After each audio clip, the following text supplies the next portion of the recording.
Look, we're all young. We're all No, young. We're all no, hey, there. that's definitely not true. Everyone always thinks I'm about 30, 32, 33. It may just be the it may just be the beard, It's definitely brother. the beard. When I cut my I beard would. off, people think I'm my age, but with the beard, everyone thinks I'm way older. We call it wisdom, man. We call it wisdom. Hey, but hey, well, we can tell him the fact that there's no grays in his hair yet, so we're all good. Yeah, no There's no gray. Yeah, we're all grays. good. No gray. Liftoff. We have a liftoff.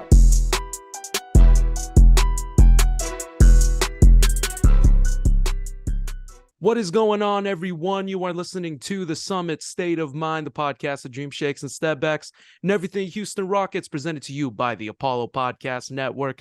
I am your host, your commissioner, Kenny, and with me, as always, is my brother, my tag team partner, the GM, Justin. Follow all of us on all social media platforms at JP_Mirabueno, at Summit Commish, at Summit SOM Pod, and at Apollo NBA, and at Apollo HOU.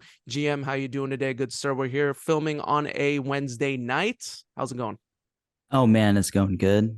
Drinking some water, gotta hydrate. It's been hot out there, man. Houston is unforgiving right now. The heat is real, and I'm telling you guys, wear your sunscreen, drink your water, stay hydrated, please, because it is crazy out there. I'm gonna tell you that right now. The heat index is going crazy right now in the city of Houston, but I'm really happy right now. Well, I don't know how I feel. I'm happy. I'm a little, maybe a little jealous as well, because we're about to bring on a very special guest that I think he's on the north. Well, first time meeting him in person, but he's like on the northeast side. So I'm trying North side. North side. Okay. He's in the north side, just obviously. north. Time difference right now, but we are so happy and so honored to bring on a current guard for the Rio Grande Valley Vipers, the man himself, Mr. Eron Gordon, in the house. Eron, how's it going, man? It's going pretty good. It's actually a different situation than y'all. It's rainy right now and it's about like 60 degrees, like 62 degrees. So I'm in a totally different scenario than y'all are right now in Houston. You are living what we call paradise currently, man. Like I think every day we all pray for that. You're getting to live it every day, man. It's a little bit rainy of 62. Eron, Right let me now. throw a weather question right at you. Would you rather be in the 100-degree index heat with no rain, or rain in 60s? What would you prefer? I think at this time of year, rain in 60s, but I think for year round, I'd rather be in the heat. Oh man, I respect it, man. I respect it. Yeah. I mean, because you guys are from Indiana, so I mean, you're probably well experienced with the cold, the snow, and I guess the heat isn't as apparent there. So I'm sure you're like, oh man, we can totally use this right now. Yeah, I mean, I think like with Indiana, like you're really feeling four seasons. So like when it's June, July, it really does get hot. But by the time now it starts to dwindle down, like now September, it's like by mid-September, I mean it's middle of fall almost. And then the winter is like from November, December, January, February, March, and then starts getting a lot better around April. Man. All right. Yeah. Okay. I've been in Houston all my life. I think Aaron's trying to get me to move to Indiana now, man, because I don't know. That's more my territory. I'm more of a cold and rainy type of guy. Yeah. I feel like the north is probably where I should probably go. Yeah, for sure. Aaron, well, dude, it's interesting that you say that, obviously being from Indiana. Let's take it back, obviously, from the beginning. Aaron, just talking about your basketball career, obviously. Are you the youngest? I'm the youngest. Yep. You are the youngest. Shout out to the youngest, by the way. Yep. I'm the youngest as well in my family. So shout out to the youngest. Cool. Let's take it back to the beginning right now. So let's talk about your roots, man. Where did basketball come from? I want to put your story on our platform. I want Rockets fans from around the world to get to know who you are, obviously, and not just what you bring to the table from a basketball perspective, but also what you bring from a life perspective. So what was it that garnered ultimately your love for basketball? Obviously, Who's Your Hoops was a part of it, but what was the start? Well, it's not going to be shocking, but Eric Gordon. And I'm not talking about Eric Gordon Jr., the one that, all the fans are used to. I'm talking about Eric Gordon Sr. He pretty much gave, me and all my brothers kind of just the love for basketball because, he's like a very well-known basketball figure here in Indiana. And, like when you go out to a store or something, like a lot of times, like people know, who I am. They know who my brothers are, but, they always say like, how's Big EG doing? How's Big Eric doing? Because, like before, we were created, he was kind of like the guy, that was around here. And kind of having that and seeing that, always wanted to make me and my brothers, kind of feel that way and fall in love with the game too as well. Oh man, you love to hear that. Is I didn't even know that your father was like that much of a monumental figure in Indiana. As I've heard all the Yeah. stories about your brother as, Mr. Indiana basketball when he played, Mm-hmm. but the fact that you guys got that all from your dad is pretty awesome because Kenny and I are brothers. We have an older brother as well, but Kenny and I are the ones that are into sports. So my question is like, how many brothers do you guys have? And I'm sure it was highly competitive at home. If it's all Yeah, boys, how was that? How was that life? How was the hooping life? in our household, it was quite competitive in all aspects. Yeah, so it was me, Eric, and Evan. Mhm. I mean, it's Eric was the oldest, Evan's the middle, and I'm the youngest. They're actually a lot older than me. People are kind of shocked because I look closer to their age than whatnot. Because Eric is 9 years older and Evan's 7, so they're actually quite a bit older. Wow. And I think the best part about that was me actually being able to kind of see those two go to all their AAU games and just kind of grow up around the lifestyle of just basketball. It's funny, like a lot of people ask me about like what was it like playing AAU and who are your favorite teammates. I'm like, I probably watched more AAU games than probably any other human being on the planet. Like it's like I watched so many different AAU games, traveled so many different places, and I kind of just got used to doing that. And then when it was my time to come, I kind of knew what to expect, so it was a really cool feeling. Dude, it's interesting that you say that because like kind of growing into that and like playing competitively, obviously through AAU and just kind of being like I call it like a basketball brat, those people that you just Yeah. love to watch the game constantly. I always say it. One of my favorite things to do, like during the year round of basketball, is obviously the Vegas games, the summer league, because you just pack into a gym and it's all day, just games. Yeah. Right. You know Mhm. what I mean? So like, I just love the fact that, that you as well are also a basketball brat in terms of like watching like content and all that stuff in terms of basketball. So like, fast forward, when you go into your high school games and you kind of start coming up in the ranks in terms of basketball, like kind of like, where did you fit into that mold? Were you like a point guard or like when you were in high school, what was your position? No, I was a scorer. I was definitely more of a two guard growing up. Mm. Obviously, really wanted to be like both my brothers because both my brothers can really score. They can score at the best of them. So I always kind of patterned my game after scoring it. And once I got to college, that's when I kind of realized, like, with my IQ, my defensive ability, I could definitely, help teams in different ways other than just scoring so much because, once you get to that next level, when you're in high school, people depend on you to score. And then the further up you lead, you don't really, a team won't necessarily depend on you to score. And very few players in the NBA are scorers. I mean, obviously, like the James Hardens, the Kevin Durant's, but that's such a small number that you Mhm. have to be able to help teams out in other aspects other than scoring big numbers. Yeah, no, it's interesting that you say that too, because I mean, obviously, in terms of scoring, and like you said, you patterned your game after your two older brothers. Obviously, Eric Gordon being, just a legendary Houston Rocket. All the fans all around Houston obviously know him. But what lessons, since I didn't know he was 9 years older, I thought y'all were closer. But then I did think about it. I No, was like, he's dude, you're yeah, 25. he's I a was lot like, that's right, older. you're 25. Like, yeah, he is a Yeah. lot older. My homie's like 34. Man, Eric Gordon is aging. My man, right? One time, aging with the best of them. But like, just Yeah. like what lessons, since I know he's a little bit older than you, but what lessons did he teach you that you were able to kind of like take in stride and ultimately get to where you are right now? Yeah, I would say, I mean, he's helped me out even now.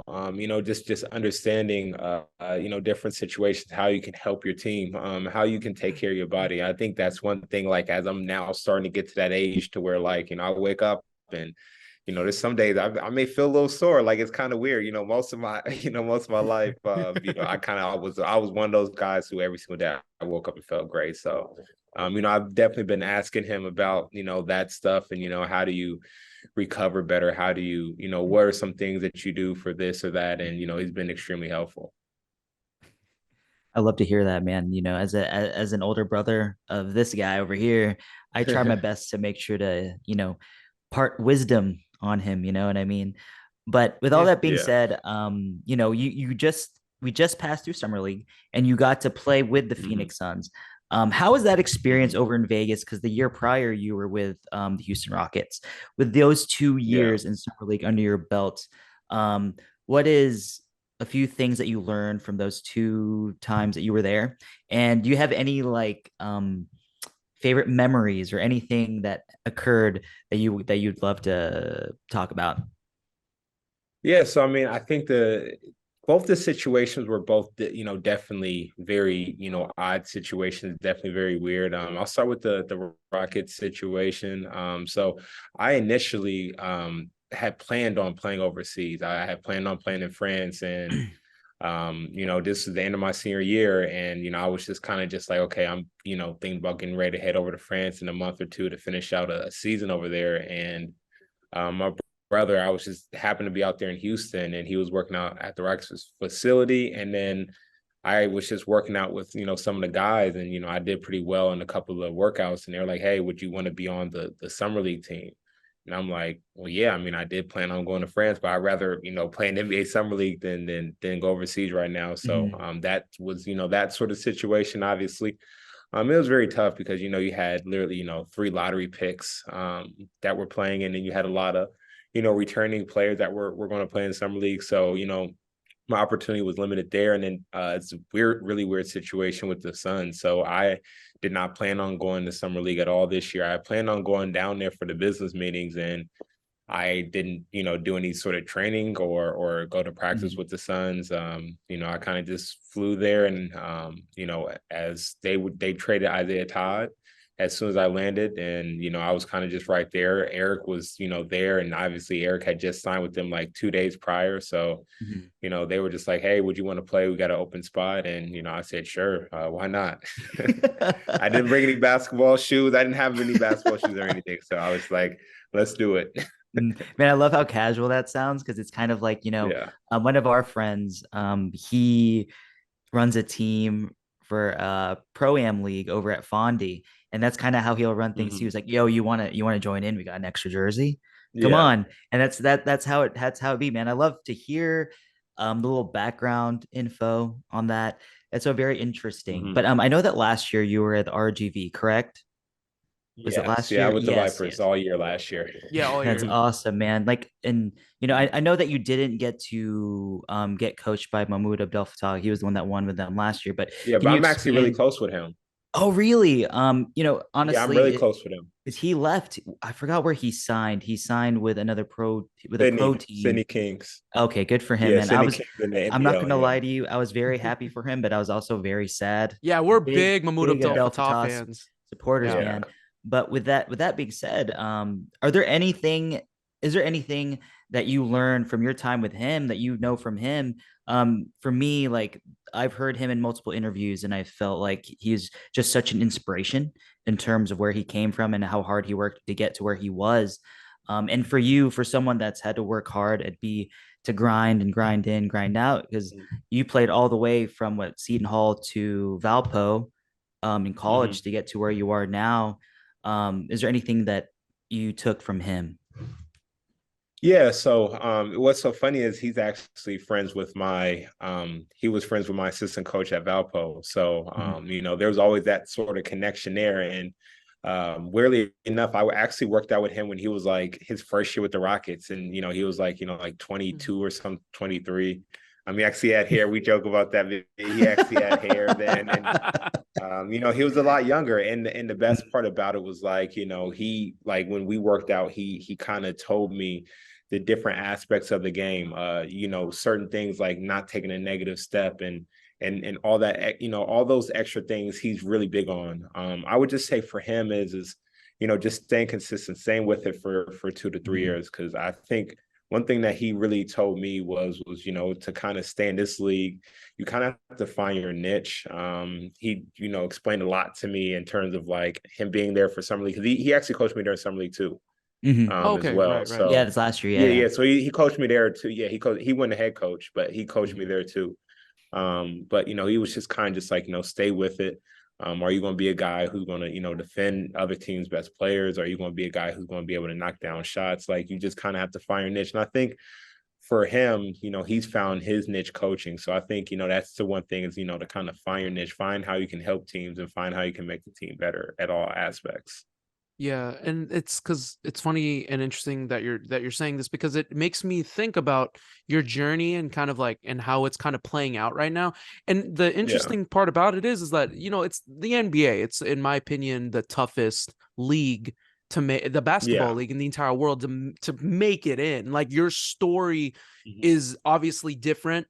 It's obviously different, but at the same time, like, this is kind of the journey that I would say most basketball players are taking. Like, people love the headlines of the LeBrons, the Kevin Durant's, the James Harden, Steph Curry's, but like, those are like one in a million. Like, really, like, the journey that you're taking is actually, I think, in my opinion, the more common route in terms, right? In terms, so what do you have to say? Because like, we have a lot of basketball listeners, a lot of basketball brats that love to watch games, that love to play and love to compete. Like, what kind of like what would you like from your own experiences, like what can you kind of impart like wisdom to these younger players that are trying to crack it into the league, or maybe make it to the NBA, and maybe have to go down the route that you're currently going through right now? Yeah, I mean, there's a lot of different ways that you can look at things. You could look at it in a lot of different ways. Like for me, it was really different because for me, I kind of got thrusted into this position, just by freak luck, obviously having Eric with the Rockets, and for me to kind of just be there, that stuff is always kind of just freak luck, because not everyone's going to be able to be in front of the Rockets without them being invited or whatever. So, you have freak luck, and then you have different things that just fall into play. So I would always tell people, try to put yourself into good positions. I think like for me, I think I've always tried to put myself into good positions. Like when it came to schooling, I feel like I've always tried to put myself in the best position for schooling, best position on the court. And I think that a lot of people kind of have to put themselves in positions to really succeed, like join like a league, like, Fondy, put yourself in front of people, put yourself in tough situations where you can really thrive. And that, putting yourself in a good situation doesn't mean easy. It means somewhere where you can thrive and show what you can do. Right. I love to hear that, because you can tell that what you're doing is you're trying to find your position in terms of where you're going to thrive. What is the next move for you, man? Are you going to be sticking around here, or are you going to go be playing overseas? Yeah, so for me, I'm not 100% sure yet. I know I do want to play, in the G League, but I'm not necessarily sure because I mean, one thing about the G League is like everything is always, up for grabs, because it starts so late in the season. But that's what my plan is to do, is to, be back in the G. Okay. Oh man, I love that. I love it. You sound very inspired, man. I know. I want to make it. I want to make. I've never been to a G League game. We've never interviewed a G League player, dude. I want to be able to get in on this, Aaron. I want to Hey, be able to visit. You let let me me tell know. you something. Viper What's up? games are cool. Viper games are Really? cool. I'll tell you that. I mean, it's obviously not a Houston Rockets sort of environment, but it's an affiliate. Viper games are cool. Yeah, but I'll Yeah. tell you this much: G League games are pretty fun. I've been to quite a few growing up. I actually went to a lot of Fort Wayne Mad Ants games in general. Oh, And I nice. went to a couple Windy City games when I was at Valpo. So I kind of got the gist of it. And they're actually really cool. Now, some atmospheres are better than others, but Mhm. overall, a lot of G League teams are pretty exciting and fun. Aaron, That's awesome. if you sign with another G League team, you let us know. We will punch the ticket. No matter where you are in the United States, we will Got pull you. up. Thank you. We will Thank you. pull up for you. And that will be my Thank first you. experience in a G League game, 100%. Yeah, man. Does that mean as RGV, where they're in McAllen, right?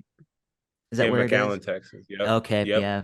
For my job, I have to travel over. I haven't traveled yet, but I have to go over to McAllen for a week in like the next month or Oh, you'll so. like it. Oh, Oh, you'll really? like it. As I haven't, Yeah. we went there as a family like many years Years ago. ago. Like maybe when I Years was a ago. teenager, or Kenny, we might have been Yeah. younger. I honestly don't remember. But for fans of the Rockets that have yet to go down and watch an RGV game, what are things that they should look for in terms of, fan experience and what's around Mm. the area for them? Yeah, so it's actually in Edinburgh, Texas. They play Oh, at okay, Bert okay, okay. Ogden Arena. Yeah, we play at Bert Ogden Arena, and it's really unique. I mean, like the arena is like ginormous. It's like, Hmm. well, ginormous for G League. It's obviously not a ginormous NBA arena, but I mean, it's like 12, 13,000 seats. So That's still pretty it's pretty big. Yeah. big. Yeah, oh yeah, it's pretty big, and it's actually really unique. So it's like a bowl. So it's made for like a concert venue, but Hmm. there's like there is one like section where there's a stage, and then you have the basketball arena that's like right in front of it. So Hmm. it's actually really cool. We have a lot of activities. We have a really good dancing, great cheerleaders. Like it's like a full-on experience. They play a lot of really diverse music, so it's really cool. That's Wait, pretty hold fun. on. What about food? Let me tell you this. Oh Houstonians, no, and I no, mean, Yeah. I'm stop, sure stop, I'm sure stop. you've been to Houston, and I mean, your brother was here for many years. Mm. And think about Houstonians that they love their food. What's a good Yeah. cuisine down there that you Cuisine. suggest for people to go there? Uh, I always got churros, even though it's Oh not really man. Oh, that healthy Yo, sounds. for you, man. but it's really good. Their churros are really good. Hmm. I mean, you're young. You Yeah, I can would still say eat the churros are the churros, bro. best. Yeah. Churros, I'm man. not getting any younger. No, no, but hey, it's fine. What matters is that you're still young now. Like we're all like, so I'm, Yeah. it's full disclosure. I'm in my 30s. He's in his 30s as well. So yeah. Mhm. So when you like Oh, early in you the guys episode, look young. Oh, thank you. thanks, man. I appreciate that. Thanks. Yes. Aaron, you do too. Look, we're all young. We're all No, young. We're no, all hey, good. that's definitely not true. Everyone always thinks I'm about 30, 32, 33. It may just be the it may just be the beard, It's definitely brother. the beard. When I cut my I beard would. off, people think I'm my age, but with the beard, everyone thinks I'm way older. We call it wisdom, man. We call it wisdom. Hey, but hey, well, we can tell him the fact that there's no grays in his hair yet, so we're all good. Yeah, no There's no gray. Yeah, we're There all you grays. good. go. No gray. So Yeah. my Mhm. man is still in his 20s. Okay, Aaron, I just have to ask you, since you're the youngest and I'm the youngest as well. I mean, you're old enough now, so who put the ass whooping on Eric Gordon? You play a couple one-on-ones with him? So please, you know what Yeah, I I mean? played a couple We one-on-ones. I how haven't that beat him. I haven't beat him. really? No, Evans beat Eric in one-on-one Okay. Mhm. before. So he really like when he goes But in one-on-one, it's how is it? yeah, no, Eric. Yeah, no. When Eric plays, he plays hard against us. And he's very tough to play one-on-one because he shoots from so far out. That's one key. Like when you play against a lot of NBA players one-on-one, Mhm. you have to start guarding these dudes full court. Because I've played against some of the best players in the world in one-on-one. Like I played against like a guy like James. I played against John Wall one-on-one, Reggie Jackson. Like Mhm. it's tough when you have to guard those guys from so far deep when you're playing, and it's kind of weird. Like you feel like there's just a whole bunch of open space. So whenever you have a guy that can shoot, it's always very tough in one-on-one. Yeah, so you kind of have to really like close that gap, like really play like hip to hip 90s, Yeah. hand check defense almost, right? Yeah, and then those guys are really creative, so it just Mhm. makes it even tougher. But it helps. But that probably has also helped you though to play against skilled players like that to help hone in your defense, right? So like, okay, let's For sure. Aaron, for the people that don't know, obviously that don't know who you are, put a scouting report out for the people that don't know who you are. Like Aaron Gordon, the player. You said you were shooting guard, obviously, kind of maneuvering. You're maneuvering between the two guard positions as of right now. See yourself as a Yeah. defender, a shooter. But what would be the scouting report for an Aaron Gordon as a basketball player right now? Yeah, I would definitely say right now in my career, as the NBA and as the G League player, I would say most people would say like I'm a defender. I like to take on that challenge. Like I'll pick up full court. And I've been doing that since like my junior year of college. I've guarded every team's best player, no matter who they were. So I would say that's first and foremost. I would say I'm a spot shot shooter. I think you're someone who, when I'm in the game, he's a guy who can't leave open. And then I think I'm pretty solid straight line drive. So I would say right now, I hate to use the term 3-and-D because it's so cliche, but I would say right now that's what a team will classify me as. Mhm. There's nothing wrong with that classification, man. 3-and-D No, players, definitely not. there I was Yeah. gonna say there is a own that, long man. lifeline for those type Hell of yeah. players in this Yeah. league. Yeah, man. And the fact Yeah. that you take pride in your defense. The thing about the league nowadays is not everybody. I'm not saying that people aren't as intense on the defensive end, but it's mostly on the terms of like you know how much scoring has evolved now, and people are saying that defense is Yeah. taking a side in the league. But for you, it's like for something that you take so much pride in, like, are there players in the league that you have modeled your game after in terms of the defensive end and even your shooting as well? Yeah, I would say I model my game mostly after kind of, I want to say, three players. I think obviously Eric. Mhm. Another cliche answer. I'm trying not to give you guys cliche answers, but No, that it man, has to. it's okay. There's nothing wrong with honesty, man. I would say Marcus Smart. Marcus Smart is somebody, Oh and then yeah, Patty Mills, defensive player of the and then I year, would say man. Patty Mills. Mhm. Yeah, and then I would He's say Patty Mills. I would say I try to mimic my game. Patty Mills more on offense, and then Mhm. Marcus Smart more on defense. That's exactly what I was gonna say. I was gonna be like, I was like Marcus Smart on defense. I was like, please say Patty Mills on offense, Yeah, because I was like, I yeah, love the way Patty Mills maneuvers. Not even just off the dribble, off pick and yeah, roll. The way he can move off the ball, like that's pretty like that from yeah, the highlights that I've seen when I've seen you play. Like that is kind of like where I thought I was like, oh man, please tell me Patty Mills. yeah. Yeah, Yeah, no, a dude, lot of that's people say like we yeah, have very similar movements. He's a little bit quicker, but I'm a 100%. little bit bigger, so it works hand in hand.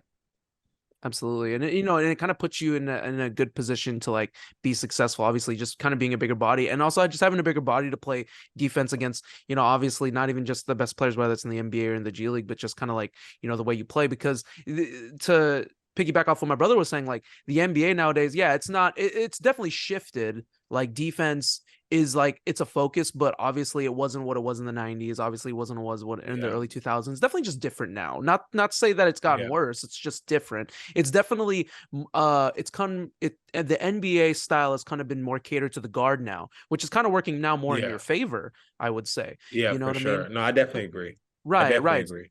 Absolutely. So like, what would so since it's shifting over to your kind of position now, what's kind of your goals here in terms of like obviously to stay in the G League, but like, knowing that the style of play is now catering more to your position, what are kind of the goals here that what you're going to try to accomplish, let's say like within the next few years or so?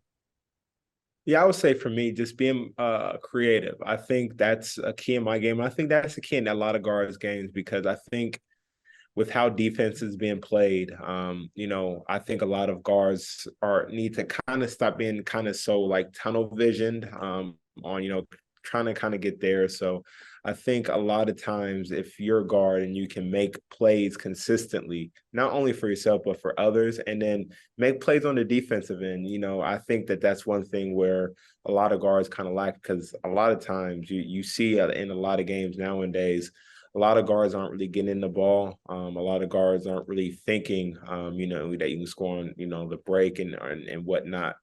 So I would just say, just focusing on those things for me, specifically. But I just think for any guard that's coming out now that's trying to make it. Absolutely. And I'm trying, and that makes me think too, because like the way that you're saying that the way guards are operating nowadays, and it's interesting that you say that because you just remind me from the highlights that I've seen, the games I've seen you play, and just kind of picking your brain in terms of basketball. You seem like an old school guy. Like you seem like that old school like guards Uh, mentality. Like not in a bad way, not in a bad way though, in a good yeah. way. Like No, no, kind of no. like I don't yeah. think so. What I do you don't see really yourself think as? so. And I think the thing is like when you look at how basketball is evolving, I just think like sometimes times come back. I mean, like if you look at it now, like who are the best players in the Mm, NBA now? Like look at it Jokic. like you gotta think, yeah, like you Mhm. Jokic, Embiid, Anthony Mhm. Davis, like you're the best players in the NBA now are all bigs, and people don't that's even right. realize that. Like if you look at the top three players in the NBA, I mean, they're all centers, really. If you really look at it, Yeah, I That's mean, if including you want to true. throw Giannis as well. KD, Mhm. yeah, like Giannis. Oh yeah, I forgot about Giannis. I mean, Mhm. I mean, he's not a center, but he's a big. He's a four. Yeah. Like Right. if you want to, but it's gotten back to that. So a lot of times, things go like this. Like I think a key for a lot of teams now is like offensive rebounding. Like a lot of times we're looking at the three, but whoever gets the most possessions, whoever gets the most shots up normally wins now. So you kind of have to look at stats and see like what's winning teams games. It's not the 3-point shot like how it was maybe 2 to 3 years ago. Now it's Hmm. offensive rebounds. Who gets more Mhm. possessions? Mhm. Is Yeah, that we've where you seen kind of seen it? Yeah. Is that where kind of like, is that kind of like another part of your game that you're also working on too? Like just kind of like getting on those Yeah, I boards? think Yeah, I think it's tough at this level. I mean, I was a great rebounder in college. I actually was number, I think, 3 or 4 top rebounding guard in the country my second to last year. So I've always been a pretty good rebounding guard. It's a little bit more difficult when you got a whole bunch of 7-footers in the bigger lane line to get 5 or 6 boards a game. I don't know how Russell did it, but he did at 6'3". But it's a little bit harder at this level to get 6, 7 rebounds a game. But I would say like that's one thing that I'm still thrive to. I'm still thrive to always get 6, 7 rebounds even if I don't. And I think every guard should be that way, because when you look at the NBA, whoever gets more rebounds is now starting to win these games, win championships. Like Denver was a great rebounding team. Every single good team was a great rebounding team. So I think like that's an important thing. Yeah, Milwaukee the year before too as well. Yeah, they were all Great like great rebounding. rebounding teams. No, Yeah. you're not wrong. I mean, like you stated, like possessions is key. And we've seen a lot of games series turn based on rebounds and possessions. And that's not something that everybody will look at. Everybody likes to look at the sexy stats like shooting percentage, Yeah. 3-point shots, even getting to the free throw line and so forth. But this the little moves on the margins is what I would call it. Yeah. That kind of push teams over the edge.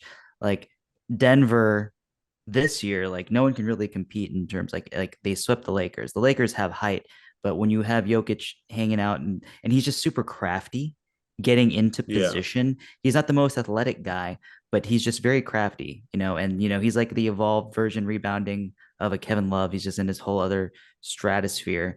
But like when you see all that, like that makes so much sense. But Aaron, I know that you're gonna have to go soon, but I just have one more question. Like, obviously everybody knows that your brother's Eric. Like, do you have any funny story from his time in Houston or growing up that you can mention and, roast your big brother just a little bit? Any funny stories? It's weird. So like what's so funny for me is like, and I know you guys probably want to hear, some crazy Houston stories, which I honestly don't really have that many. A lot of it's because when Eric was in Houston, I know it's tough. When Eric was in Houston, I was in college most of those times. So number one, I didn't really go to any games, but I mean, there were just memorable times. No crazy stories. Like I like the first time when I was able to be around the team was when they came to New York and played against the Knicks. That was the first time like I was around them, and it was really cool because I was able to hang around James, Chris Paul. Like a lot of that team was like right there. So that was a really cool moment. And then just being there for that those crazy series with the Warriors, that was insane. Oh man, those were some crazy days. But I don't really have any like crazy stories. Like I'm not really trying to hold out on you guys. I just don't think no, you're good. Yeah, I don't think I have any like moments crazy when y'all stories. were growing up. Like, Kenny and I, we would play one-on-one all the time, and there'd be times that like nudge here and there. Oh no, he would never beat me. I was too physical. I'm the one that doesn't. I don't want to bang, man. I'm the shooter. He's not. Yeah, he's a finesse guy. He's a finesse guy. Yeah, I would say. Growing up, I think the one thing with Eric was like when he played on Speed City Heat. I don't think that there was a better high school team in history better than that team. Mm-hmm. I heard that there was a lot of hype on Mike that Conley, team. Yeah, Daquan Cook. They had Josh McGravers. It was a loaded, like it was an NBA team in AAU. And like these weren't like this wasn't like like when LeBron played with the Oakland Soldiers where they came in for one tournament. No, like this team played every single tournament together all year. So I think like that was something that was like insane to see growing up. And then I think another cool thing that everyone knows about is just the whole him against Marcus Jordan, Marcus and Jeff Jordan. So I think when both my brothers went up against them, and people don't realize that my brother Evan had a good game too then. Right. So no, exactly. Yeah, it's funny because like Evan outscored both of them too.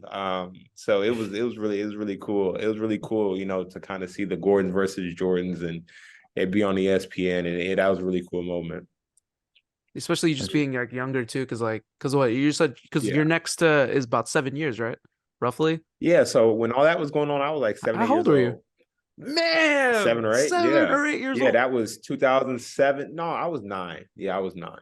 I need my big brothers to step up. I didn't get to experience that. We weren't on ESPN.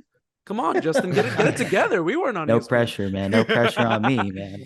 No, I'm just kidding. Aaron, one more question before we get ready to go home here on the show. Like I said, like, you know, what we wish you well. Like, I hopefully we can get you on for future episodes as well.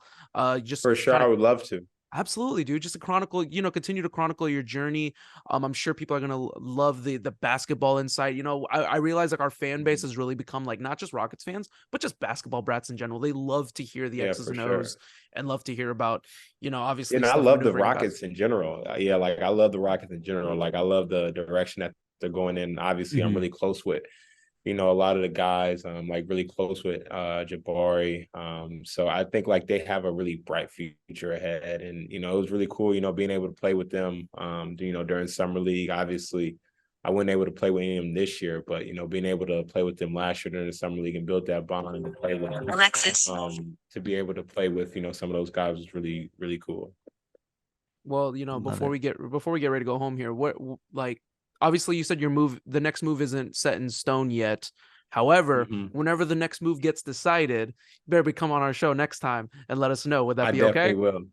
I definitely will. There you go. And then if there's a G League game, no matter where it is, we will fly and show our support. Got you. Thank you. Yeah, that sounds awesome. That sounds awesome. Man. Aaron, let's get ready to go home here. Aaron Gordon, thank you so much for coming on our show. Can you give the people where they can follow you, where they can follow you in terms of content creation? Are you on YouTube, Instagram, Twitter, wherever? Yeah, so my YouTube is just Aaron Gordon. If you go on YouTube, type in Aaron Gordon, you'll see all my YouTube channels, all my YouTube ventures. And then on Instagram, it's just Aaron Gordon. I saw your, by the way, I did know about your YouTube. That's why I kind of leaned that in, because you did like a county fair thing, right? I just did one. Yeah. Check out the county fair episode. It was a great episode. I watched it. So go check that out. Yeah. Go check that out. See, he's not. Yeah. Go ahead. No, go. No, what were you going to say? I was going to say he's not just a one-dimensional basketball player. My man, like, he enjoys some good things. He can be a content creator as well. Yeah, for sure. If you want to check out McAllen, I got stuff from down there too. Oh man! All right, let's do it. I'm gonna have to go to. I'm gonna gotta go to a Rio Grande game at some point, right? I gotta be sure to check it out. You definitely should. Well, Aaron, thank you so much for coming on. We really appreciate it. Be sure to follow him on Instagram. During this episode, I'm going to go ahead and when I edit and it's all done, it's going to pop up on the side of the screen. You'll see it. To be sure to follow Aaron Gordon as he continues on this journey of basketball. And we're going to be with him every step of the way as he does it, because now he's a guest on the summit. When you're a guest on the summit, you're going to be a future guest. We always get people on multiple times, and we hope we can get you on in the future as well. Got you. Thank you. Would love to be back on. All right. Aaron, sounds good. Thank you so much again, man. Thank you so much, brother. Appreciate it. All right. Thank you.